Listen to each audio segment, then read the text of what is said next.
79వ స్వతంత్ర దినోత్సవ శుభాకాంక్షలు. జోషి గారు మాట్లాడుతూ, స్వతంత్రం వచ్చిన తర్వాత మనం బాధ్యతాయుతంగా ప్రవర్తిస్తున్నామా? ప్రవర్తించట్లేదా? మరి ఆయన అనుకుని మాట్లాడారు, అనుకోకుండా మాట్లాడారు కానీ, ఒక అద్భుతమైన ప్రశ్న. మనమందరం కూడా ఈరోజు దాని మీద ఆలోచించవలసిన అవసరం ఉంది. ఎందుకంటే చూస్తున్నాను, నేను విశాఖపట్నం వెళ్ళి తిరిగి వస్తుంటే, సహజంగా 3 గంటలు పట్టే ప్రయాణం నాకు 5 గంటలు పట్టింది. ట్రాఫిక్ జామ్స్ ఎక్కడ పడితే అక్కడ. 6:30కి విశాఖపట్నంలో బయలుదేరితే రాత్రి 12 గంటలకి ప్రతిపాడు చేరడం జరిగింది. కారణం ఏంటా అని అడిగితే, వరుస 3 రోజులు సెలవులు కదండీ! దానికోసం అందరూ కూడా విహారయాత్రలకి, లేతే సొంత ఇళ్ళకి వెళ్ళిపోతున్నారు. దాంతో ట్రాఫిక్ అంతా బిజీ అయిపోయిందని. అంటే స్వతంత్ర దినోత్సవాన్ని ఒక సెలవు దినంగా మనం ప్రకటించుకున్నాము అంటే, దాని ద్వారా మనం విహారయాత్రలకి, వినోదాలకి వెళ్తున్నాం అంటే, అది ఎంత బాధ్యతారాహిత్యం అనేది ఒక్కసారి మనందరం అంతర్మథనం చేసుకోవాలి. ఈ మాటలు నేను ఎందుకు చెప్తున్నానంటే, చాలా మందికి మన చరిత్ర తెలీదు. మన యొక్క గొప్పతనం తెలీదు. అసలు స్వతంత్రం అంటే ఏంటో తెలీదు. గణతంత్ర దినోత్సవం అంటే తెలీదు. అలాగే జెండా ఎవరు ఎప్పుడు ఎగరేయాలో తెలీదు. జెండా ఏ స్టేజ్‌లో ఎక్కడ కట్టాలి అనేది మనలో చాలా మందికి తెలీదు. విద్యార్థులుగా మీరు భావి భారత పౌరులు కాబట్టి కొద్దిగా వివరంగా చెప్పే ప్రయత్నం చేస్తాను. ఆగస్టు 15కి జెండా అనేది కింద భాగంలో కట్టాలి. కింద నుంచి పైకి లాగాలి దాన్ని. గణతంత్ర దినోత్సవానికి జెండా పైన కట్టాలి. పైనే ముడి విప్పాలి. ఈ రెండిట్లకి ఉన్న తేడా ఏంటంటే, స్వతంత్ర దినోత్సవం మనకొచ్చినప్పుడు బ్రిటిష్ యొక్క ఫ్లాగ్ కిందకి దిగి మన భారతదేశం యొక్క ఫ్లాగ్ పైకెళ్ళింది కాబట్టి, ఆగస్టు 15 కింద నుంచి ఫ్లాగ్ పైకి వెళ్తుంది. రిపబ్లిక్ డే వచ్చేటప్పటికి ఆల్రెడీ మనకి ఏంటంటే స్వతంత్రం వచ్చింది కాబట్టి, ఆ రిపబ్లిక్‌ని ప్రకటించుకున్నాం కాబట్టి, ఆ జాతీయ జెండాను పైనే పెట్టి, ఆ పైనే దాన్ని అన్‌ఫోల్డ్ చేసి దాన్ని ఏంటంటే మనం వందనం చేస్తుంటాం. అట్లాగే విద్యా సంస్థలో ఎప్పుడు కూడా ఏంటంటే యాజమాన్యం ఎప్పుడు కూడా జాతీయ జెండాని ఈ ఫంక్షన్స్‌లో అంటే ఆవిష్కరించకూడదు. కేవలం అది ప్రధాన ఉపాధ్యాయులే అది చేయాలి. ఆ ప్రోటోకాల్స్. అలాగే ఒకసారి స్వతంత్రం మనకి ఆగస్టు 15, 1947లో వచ్చింది అని అనుకుంటున్నాం. కానీ దానికి బీజం పడింది 1857. దాన్నే సిపాయి తిరుగుబాటు అంటుంటారు. అది బ్రిటిష్ ఈస్ట్ ఇండియా మీద ఒక ఉద్యమం కింద మీరట్‌లో ప్రారంభమై, వెంటనే ఢిల్లీ, ఆగ్రా, కాన్పూర్, లక్నో ఇలాగ ఒక తానాబలంగా వ్యాప్తి చెంది, బ్రిటిష్ ఇండియాను కూడా భయపడేలా చేసిన మహోన్నత వ్యక్తుల్లో అతి ప్రధానం 32 సంవత్సరాల వీర నారీమణి ఝాన్సీ లక్ష్మీబాయి, నానాసాహెబ్, తాంతియా తోపే, అలాగే మంగల్ పాండే ఇట్లాంటి మహోన్నతుల యొక్క స్ఫూర్తితో 1857లో ఆ సిపాయి తిరుగుబాటు మొదలైంది. అప్పటి నుంచే బ్రిటిష్ వాళ్ళకి నరనరాలని ఒక భయంతో పాటు ఒక ఆలోచన మొదలైంది. ఎప్పుడైనా సరే మనం దీని నుంచి బయటికి వెళ్ళిపోవాలని. ఆ విధంగా 90 సంవత్సరాల పాటు ఆ యుద్ధం ఆగలేదు. స్వతంత్రం మాకు కావాలి అని చెప్పి.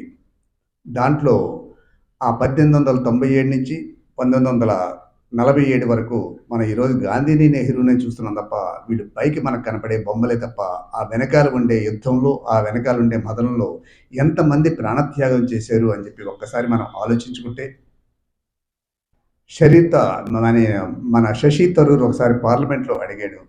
ఈ సిపాయి తిరుగుబాటులో అని చెప్పి. అప్పుడు బ్రిటిష్ గణాంకాలు ఇవన్నీ తీసుకున్న తర్వాత అఫీషియల్‌గా ఇచ్చిన రికార్డు ప్రకారం ఆ 90 సంవత్సరాల్లో 3,52,00,000 మంది ఉరి తీయబడ్డం కానీ, కాల్చబడ్డం కానీ జరిగింది. ఎప్పుడైనా ఊహించగలిగారా మనం 3,52,00,000 మంది. దాంట్లో సుమారు 25,00,000 మంది కేవలం యువకులు. పెళ్లి కాని వాళ్ళంతా కూడా. దాంట్లో చెప్పాలంటే బాజీ రౌట్ అని చెప్పి ఒరిస్సాలో ఒక పడవ నడుపుకునే కుర్రవాడు బ్రిటిష్ వారి తూటాలకి బలై 12 ఏళ్ల వయసులో దేశం కోసం ప్రాణత్యాగం చేసిన మొట్టమొదటి వీరుడు బాజీ రౌత్. ఆ తర్వాత చెప్పాలంటే ఖుదీరామ్ బోస్ 18 సంవత్సరాల వయసులో మొట్టమొదటిసారి భారతదేశం కోసం ఉరికమ్మ ఎక్కిన యువకుడు. తర్వాత చెప్పాలంటే 23 సంవత్సరాల వయసులో ఒకే రోజున ఉరి తీయబడ్డ భగత్ సింగ్ అవనండి, సుఖదేవ్ అవనండి, రాజ్‌గురు అవనండి, ముగ్గురిని కూడా ఒకే రోజున ఉరి తీశారు. వాళ్ళ వయసు 23 సంవత్సరాలు, 24, 22 సంవత్సరాలు. అందులో రాజ్‌గురు ఉరి తీసేటప్పుడు కూడా బయటకు ఒక భగవద్గీత చదువుకుంటూ బయటకొచ్చాట ఆనందంగా. వచ్చినప్పుడు అన్నారట, "ఏంటి నీలో ఎక్కడ దిగాలు కనపడట్లేదు, ఎక్కడ భయం కనపడట్లేదు" అంటూ అన్నట. "నా దేశం స్వతంత్రం తీసుకురావడం కోసం ఎన్ని సార్లైనా ఉరిశిక్షకి నేను రెడీ అవుతాను. నాకు కావాల్సింది స్వతంత్రం" అని చెప్పి అదే మీసం మీద చెయ్యేసి చెప్పేట. అట్లాంటి మహోన్నతులంతా కూడా ప్రాణత్యాగంతో మనకి ఆ స్వతంత్రాన్ని సిద్ధిస్తే, ఈ రోజున మనం ఏంటంటే బాధ్యతారాహిత్యంగా జోషి గారు చెప్పినట్టుగా ఏంటంటే దాన్ని ప్రవర్తిస్తున్నాం. దానికోసమే రాయప్రోలు సుబ్బారావు గారు అంటుంటారు, "ఏ దేశమేగినా ఎందుకాలినా పొగడరాని తల్లి భూమి భారతిని" అని చెప్పి. అదే మనం చదువుతాం. తర్వాత ఆయన ఇంకో మాట అంటాడు, "నిలుపురా నీ జాతి నిండు గౌరవాన్ని" అంటాడు. మన జాతి గౌరవాన్ని మనం నింపాలి. స్వతంత్రం పోవడానికి కారణం, స్వతంత్రం రావడానికి కారణం, అలాగే స్వతంత్రాన్ని దుర్వినియోగం చేయడానికి కారణం విదేశీ శక్తులు కాదు, విదేశీయులు కాదు. ఈ భూమి మీద ఉంటూ, ఈ గాలి పీలుస్తూ, ఈ ఇక్కడ పండిన పంటలే తింటూ, ఈ తల్లి నీరునే తాగుతున్న మన భారతీయులే. ఎందుకు అంటే జలియన్ వాల్ బాగ్ ఉదంతమే ఒకసారి తీసుకోండి. ఆ జలియన్ వాల్ బాగ్ ఉదంతంలో లోపల స్వతంత్ర సంగ్రామం పోరాటం జరుగుతుంటే అక్కడ డయర్ అన్న అతను నిర్దాక్షిణ్యంగా కాల్పులు జరిపించాడు. కాల్పులు జరిపించినప్పుడు అక్కడ 379 మంది మరణించారు అని చెప్పి బ్రిటిష్ వాళ్ళ లెక్క ఉంది. కానీ అక్కడ చూసిన ప్రత్యక్ష సాక్షుల లెక్క 1200 నుంచి 1500 మంది నిర్దాక్షిణ్యంగా పెట్టెలు కాల్చినట్టు కాల్చేశారు. కాల్చేసింది ఎవరు అంటే బ్రిటిష్ వాళ్ళు కాదు.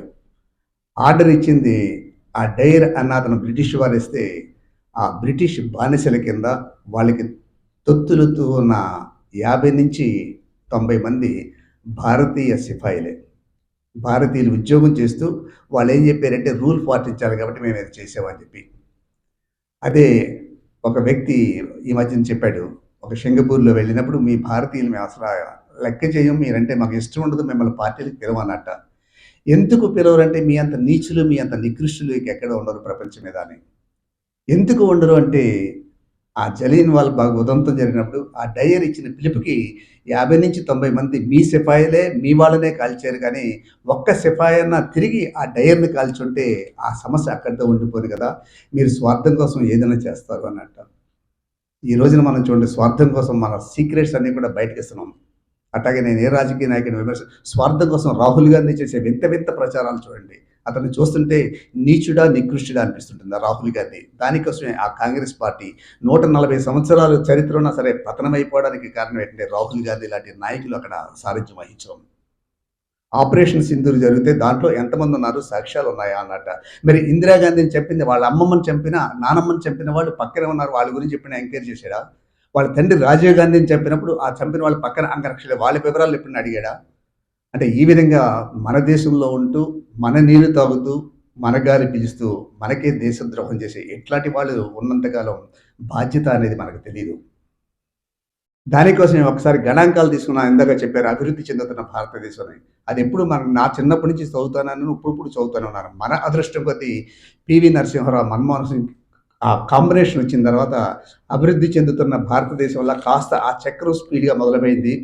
ఈ నరేంద్ర మోడీ ఈ గవర్నమెంట్ వచ్చిన తర్వాత అది ఫుల్ స్పీడ్‌గా వచ్చి ఈరోజు భారతదేశం ప్రపంచ దేశాల్లో మూడో స్థాయికి చేరింది అంటే అది కూడా ఆ నాయకుల్లో ఉండే ఆ క్రమశిక్షణ, పట్టుదల తప్ప సహజంగా ఉండే 130 కోట్ల ప్రజానీకం కాదు. దీంట్లో చాలామంది దేశద్రోహులు ఉన్నాం మనం. కాబట్టి యువత మీరు మేల్కోండి. జాతి ముఖ్యం తప్ప మీ మతం, మీ కులం, మీ ప్రాంతం ముఖ్యం కాదు. మీరు ఏ మతం, ఏ దేవుడిని పూజించినా పర్వాలేదు. కానీ ఒక జాతీయ గీతం ఆలాపన చేసినప్పుడు ఏదైనా సరే, మీరు గుళ్ళో మంత్రాలు చదివినప్పుడు మీరు అటు ఇటు తీసుకొని సెల్ఫీలు తీసుకోవచ్చు. లేదంటే మీరు కదలొచ్చు కానీ, జాతీయ పతాకం గానీ, ఈ జాతీయ గీతం గానీ ఆలాపన చేసేటప్పుడు ఒక పవిత్ర బాధ్యతగా మీరు భారతీయుడని గర్విస్తే, అక్కడ ఎక్కడ ఉన్నవాళ్ళు అక్కడే నిలబడడానికి ప్రయత్నం చేయండి. అదే విధంగా నాకెప్పుడు కూడా నాకేనా అందరికీ అనిపిస్తుంది. నా జాతీయ గీతం అన్నీ పాడుతుంటే, ఆ పాడేటప్పుడు తెలియని వైబ్రేషన్స్ లోపలొస్తుంటాయి.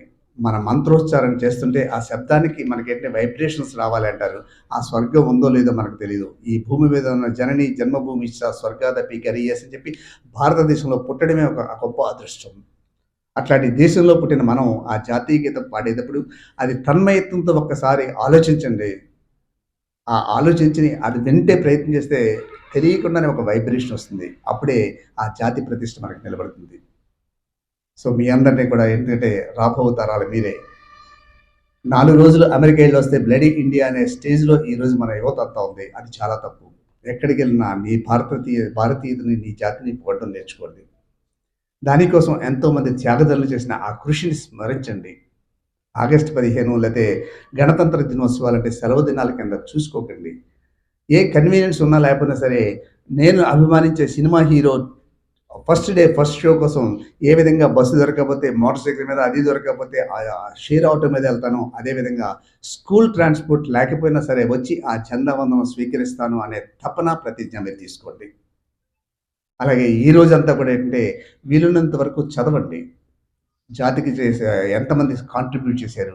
ఏ విధంగా చేస్తే మనం ఈ రోజున ఉన్నాం?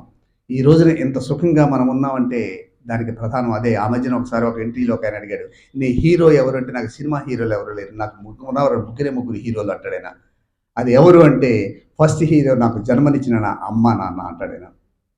కాబట్టి మీ అమ్మా, నాన్నని గౌరవించడం నేర్చుకోండి. రెండవ హీరో నాకు 2 పూటల అన్నం మెతుకులు నోట్లో పెట్టిస్తున్న నా రైతు అంటాడాయన. కాబట్టి రైతుని గౌరవించడం నేర్చుకోండి. మూడవ హీరో ఎవరంటే, నేను సుఖంగా ఇక్కడ పట్టుకుంటున్న చలి అనక, ఎండనక, వాననక లెక్క చేయకుండా సరిహద్దుల్లో నా కోసం ప్రాణాలర్పిస్తున్న ఆ దేశ సైనికులు అంటాడు. కాబట్టి ఆ హీరోలు ముగ్గురే మనకి. ఆ హీరోలని మీరు వర్షిప్ చేసి, ఆ హీరోల ముగ్గురిని 3 రంగుల జెండాలో చూడండి. అది రెపరెపలాడుతున్న ప్రతిసారికి కూడా వాళ్ళందరికీ సాల్యూట్ చేయండి. ఆ 3 రంగుల వెనకాల ఆ ముగ్గురు ఉంటారు. అదేవిధంగా ఆ 3 రంగుల ఎనకాల ప్రాణత్యాగం చేసిన 3,52,00,000 మంది యొక్క ఆ ఆత్మత్యాగాల్ని ఇవన్నీ కూడా స్మరించుకుంటూ, దాంట్లో మనం పువ్వులేస్తూ దాన్ని చేయడానికి ఏంటి ఆ 3,52,00,000 ప్రాణత్యాగాలకి, ఈ 3 హీరోలకి మనం ఈ రోజున ఇవ్వడమే కాకుండా, వాళ్ళకి ఒక ఆ రెస్పెక్ట్ ప్రకటించడం కోసం మనం ఏంటంటే ఈ జెండా వందనం ఇవన్నీ చేస్తుంటాం. కాబట్టి ఈ విషయాలన్నీ తెలుసుకొని రాబోయే తరమంతా మీది. మాది అస్తమిస్తున్న సమయం. ఆల్మోస్ట్ ఆల్ అస్తమించే టైము. కానీ మీరేంటంటే ఉదయించే సూర్యులు. సో, ఉదయించే సూర్యుడికి చాలా కాలం ఉంటుంది అస్తమించే సమయంలో. ఆ సమయంలో కష్టాలు లేకుండా ఉండాలంటే ముందు మన జాతి రక్షణను మనం చేసుకోవాలి. ఆ విధంగా చేయాలని చెప్పి మనసా వాచా కోరుకుంటూ, మరొక్కసారి మీ అందరికీ కూడా స్వతంత్ర దినోత్సవ శుభాకాంక్షలు తెలియజేస్తూ, అవకాశం ఇచ్చిన అధ్యక్షుల వారికి ధన్యవాదాలతో సెలవు తీసుకుంటున్నాను.